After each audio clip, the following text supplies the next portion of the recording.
Alexander the Great never lost a single battle across 13 years of relentless continent-spanning war. He conquered everything from Greece to the edges of India without one military defeat on record. Then, in 323 BC, inside the palace walls of Babylon, he collapsed without warning and was dead within 2 weeks. No enemy sword, no battlefield wound, no rival general had managed what a Babylonian marsh apparently did. The leading suspect is a mosquito, carrying malaria from the wetlands just outside the city gates. And if that theory holds, the smallest living creature on Earth ended one of the largest empires ever built by a single person. So what actually happened in those final 14 days, and why can't historians agree on the answer? Think about what that paradox actually means for a moment. This was a man who had faced war elephants, mountain passes, and armies that outnumbered his own at every turn. He had crossed deserts that swallowed lesser campaigns whole, and he kept winning. The scale of what he built in just over a decade is almost impossible to hold in your head. And then, a fever.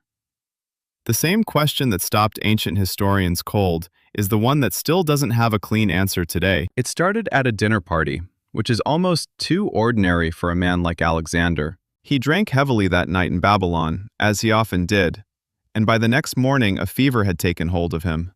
His generals assumed it would pass.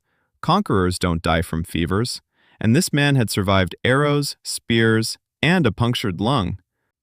But the fever didn't break on day 2, or day 3, or the day after that.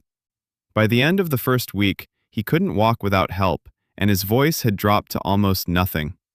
His soldiers lined up outside his chamber just to see him, because the rumor had already spread that he was dead. He was carried to the window so they could watch him raise one hand. 10 days in, he stopped speaking entirely, and within 4 more, he was gone. No wound, no enemy, no explanation his own physicians could agree on. Just a body that had conquered the known world, shutting down in 2 weeks flat. 4 explanations have survived 2,000 years of argument, and none of them is comfortable. The first is typhoid, a bacterial infection that fits the fever and the gut pain that his physicians recorded in detail. Against it, typhoid rarely kills a healthy man in his early 30s that fast, and the timeline is uncomfortably compressed. The second is West Nile virus, a theory built on one striking detail. His court recorded a flock of ravens falling dead near Babylon just before he collapsed. That kind of animal die-off is exactly what West Nile does to birds, and it does it before it reaches the nearest human host. The third is poisoning, the theory his generals had the most reason to want true, because it pointed blame at rivals rather than fate. But no ancient source names a poison that matches every symptom, and the 2-week decline fits an infection far better than any known ancient toxin. Which brings us to the fourth suspect, malaria, carried by the mosquitoes breeding in Babylon's stagnant marshlands.